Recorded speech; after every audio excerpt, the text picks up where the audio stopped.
What's going on, guys? It's your boy Fred back with another video.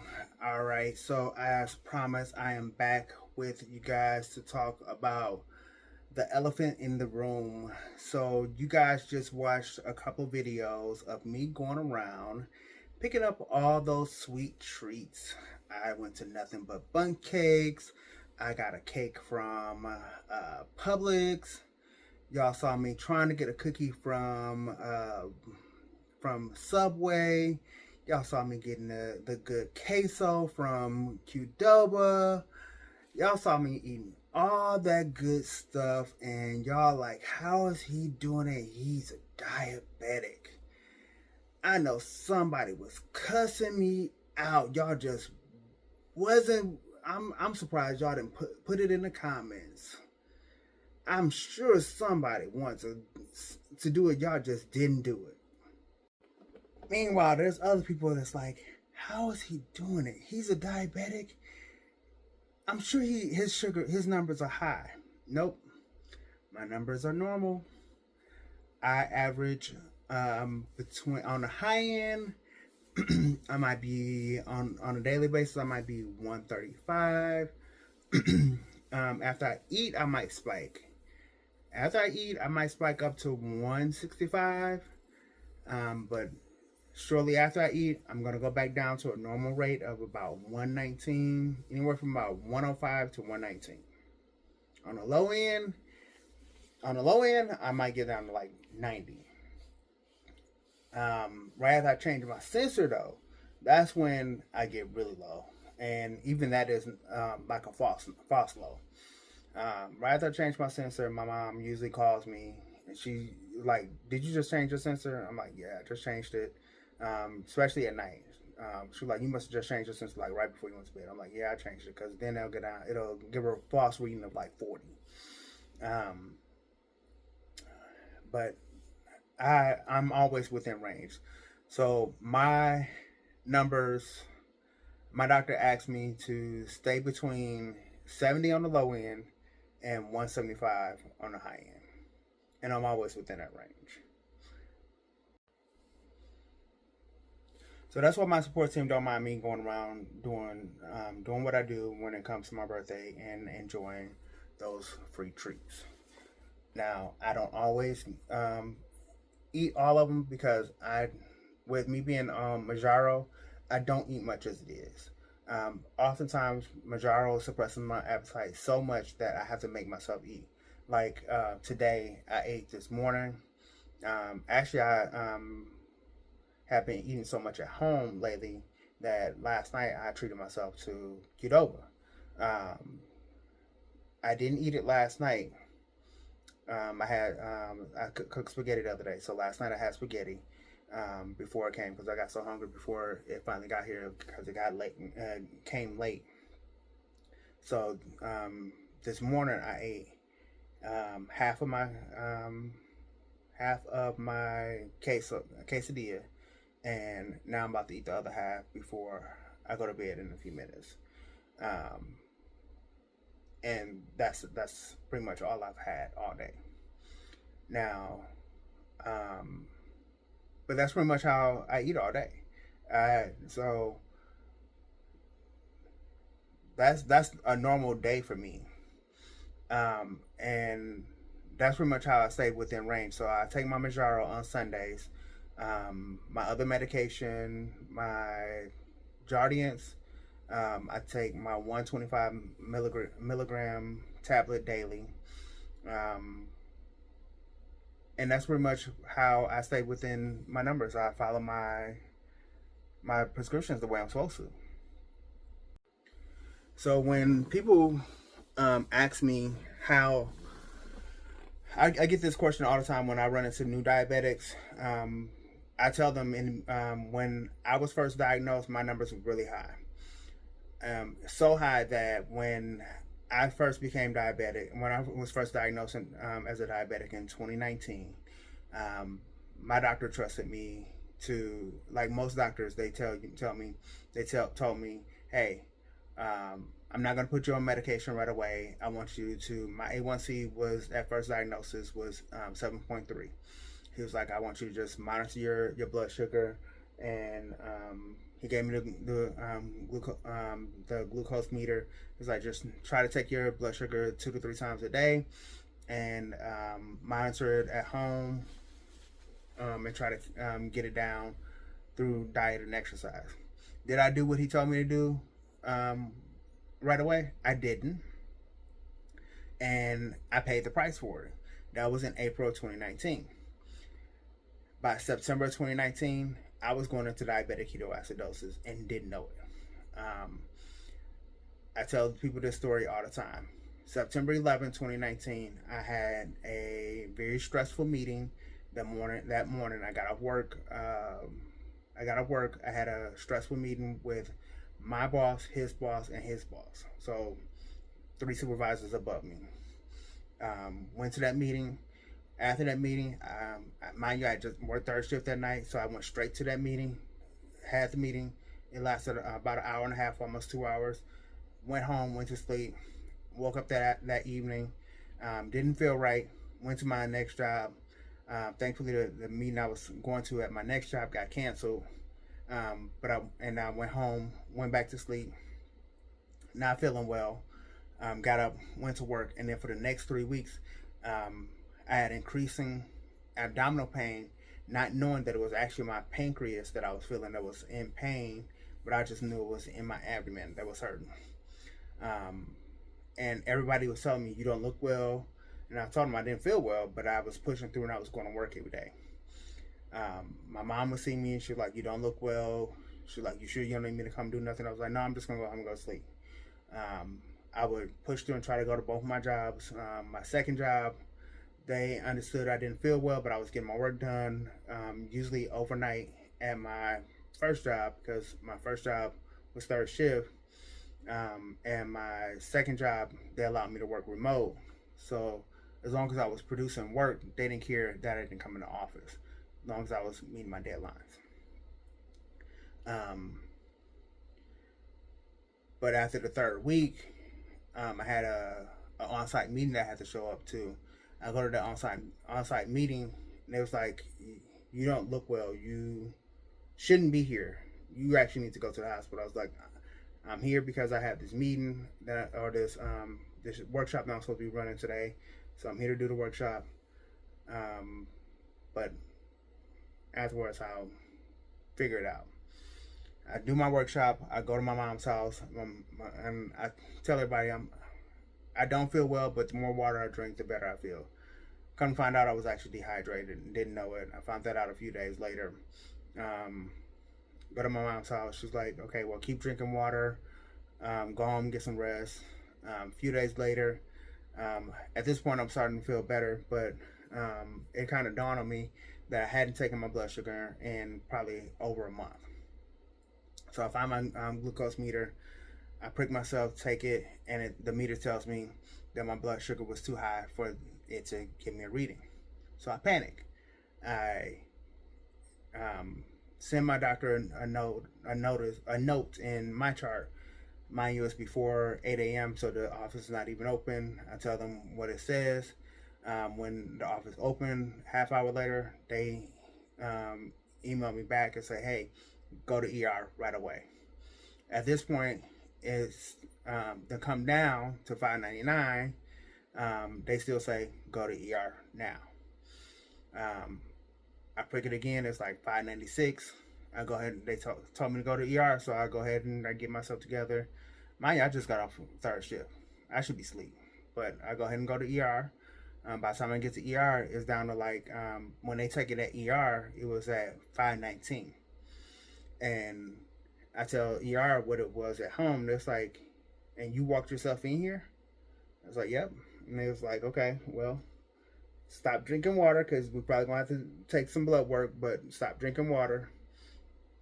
I was like, but I'm so thirsty. They was like, you probably dehydrated, so stop drinking water. We're going to give you an IV.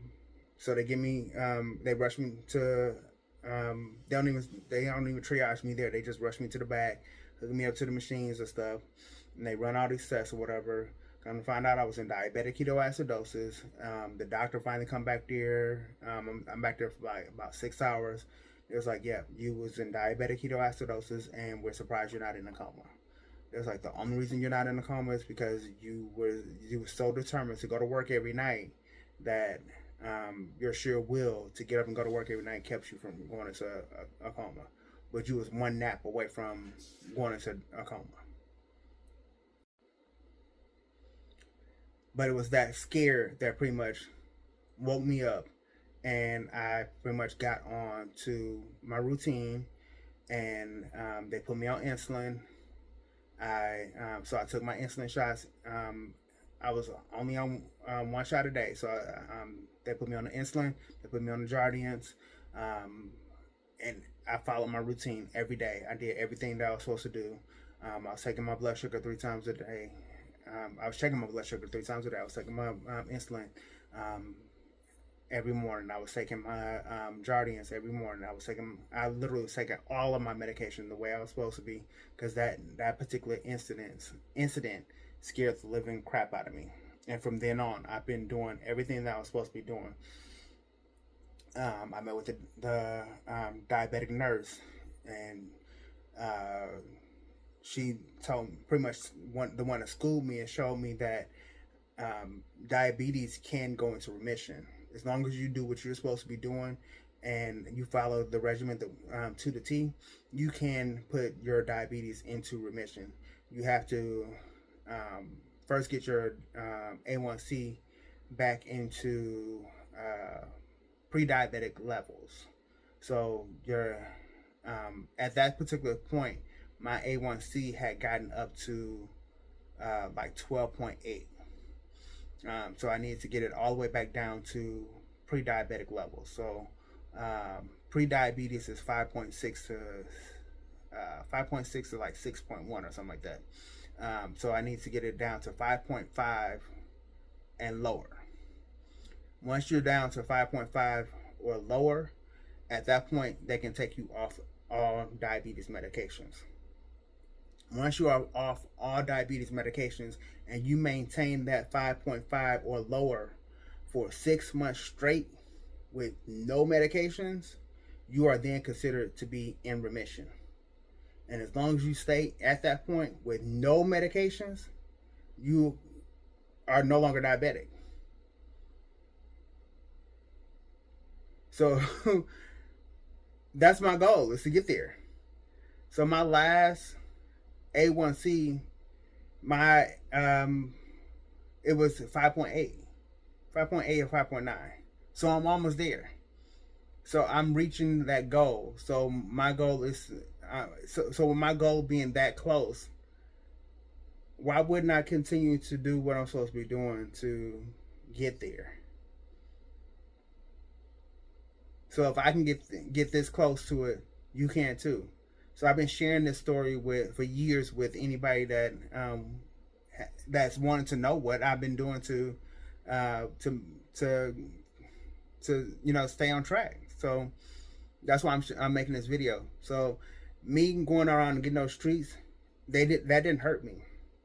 In fact, the Publix cake, I haven't even had any. My mom and my stepdad, they who are two diabetics themselves, they came over. They had a sliver of it, but I haven't even had any. The only thing I had was the Qdoba chips and queso. I didn't even eat the nothing but bun cake yet. What did I eat? I had the Buffalo Wild Wings. I didn't even eat the Panera muffin. In fact, that got stale. I throw it away. Of the edible stuff that I got, I didn't eat but 2 things. So I didn't really do anything to hurt myself. So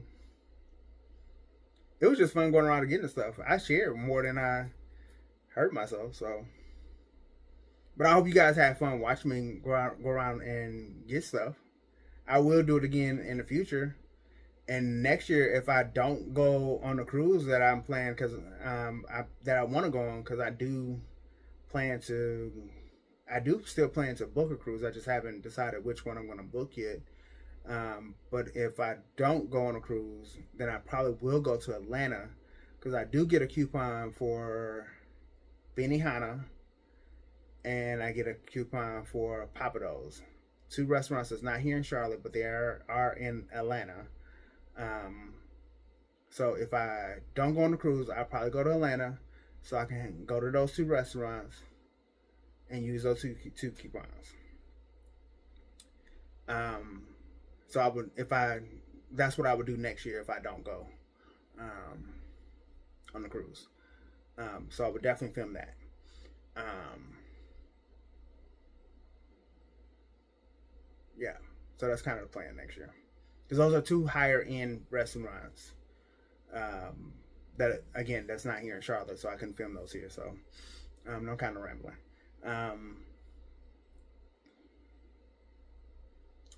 um,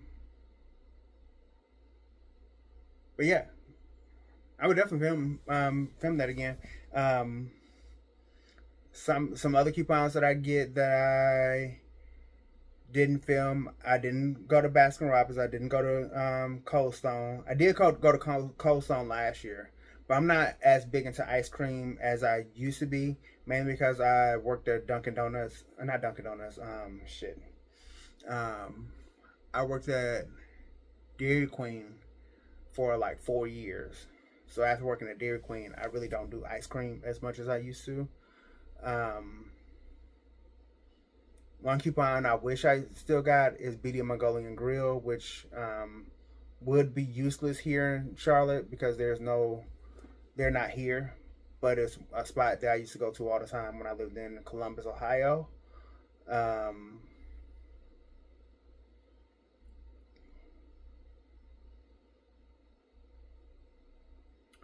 I'm trying to think of what other coupons I could do.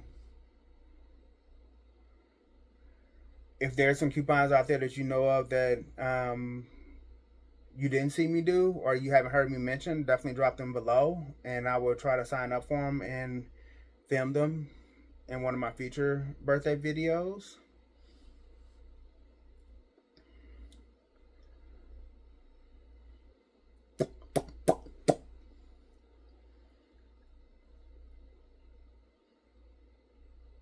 But I enjoy them, and actually, it was kind of inspiring for my family to see me going around and doing it.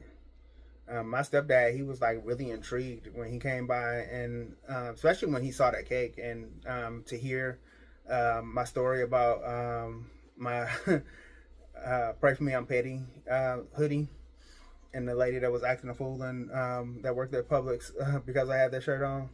Uh, they wanted to see see her reaction to my shirt. Um,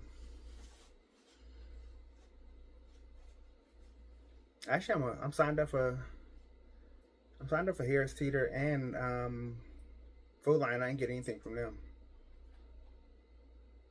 which don't surprise me because I'm signed up for other Kroger companies and I've never gotten anything from other Kroger companies. So not getting anything from Harris Teeter, that don't surprise me. Actually, I was surprised I got anything from Publix. So what else?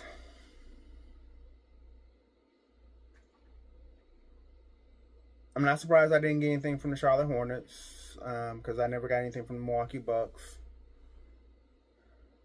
Actually, I don't even think the. Actually, I think I did get something from the Milwaukee Bucks. I don't think the Charlotte Hornets have my birthday. I have to go into their app to see if my birthday is in there. I'm not signed up for anything with the Carolina Panthers. I'm not a big football person to begin with, so that doesn't surprise me.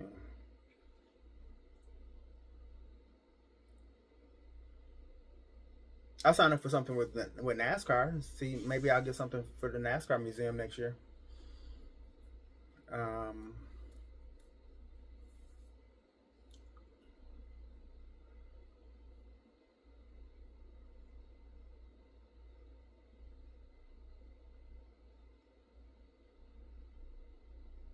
hey, I love getting free stuff. So, like I said in I think it was, yeah, it was a video with the Qdoba that I got, was that Qdoba. I appreciate anything I get for free. It don't even have to be for my birthday. Anytime you want to give me something for free, I appreciate it. It can be because it's a random Tuesday. I'm going to thank you, and if you want to give it to me for free and ask me to do a video, I will definitely do it. And give you a shout out in the video, tag your link down below and everything.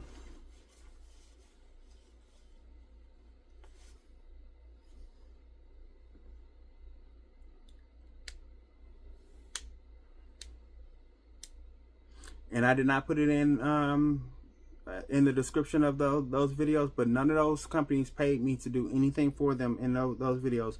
All of that was, I did those videos because I wanted to do those videos. They did not ask me to film anything for them. I got all of those things for free because I signed up for their birthday programs. Making a video was something extra I did.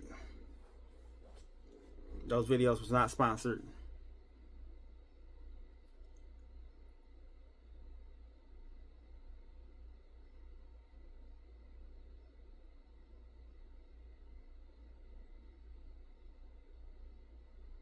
But basically the whole point of this video is you do not have to let diabetes limit your life. You can live your life and not let diabetes control your life. That's with any sickness or disease. I will admit that, and this is unrelated to diabetes, but I will admit that over the last 3 months, I have been controlled by these migraines and neuropathy. But anybody that has lived with migraines know that migraines can be very debilitating.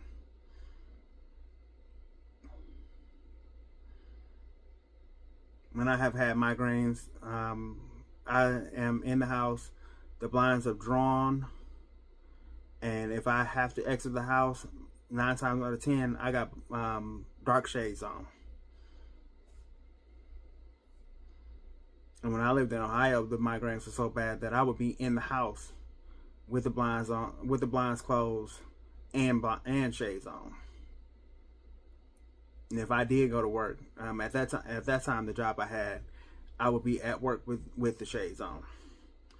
The job I have now, we can't wear dark shades in the building.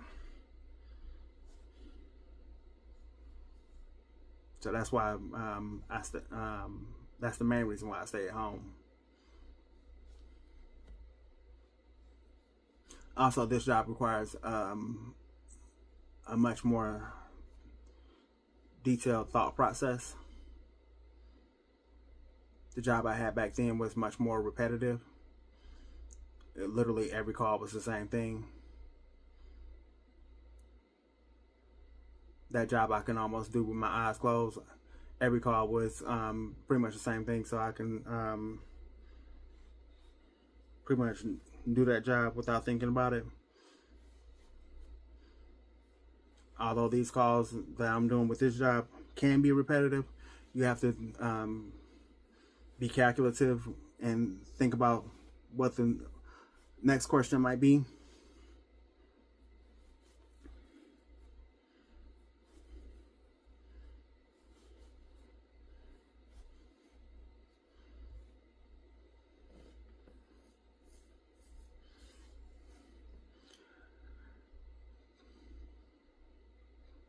But if you have any other questions about living with diabetes,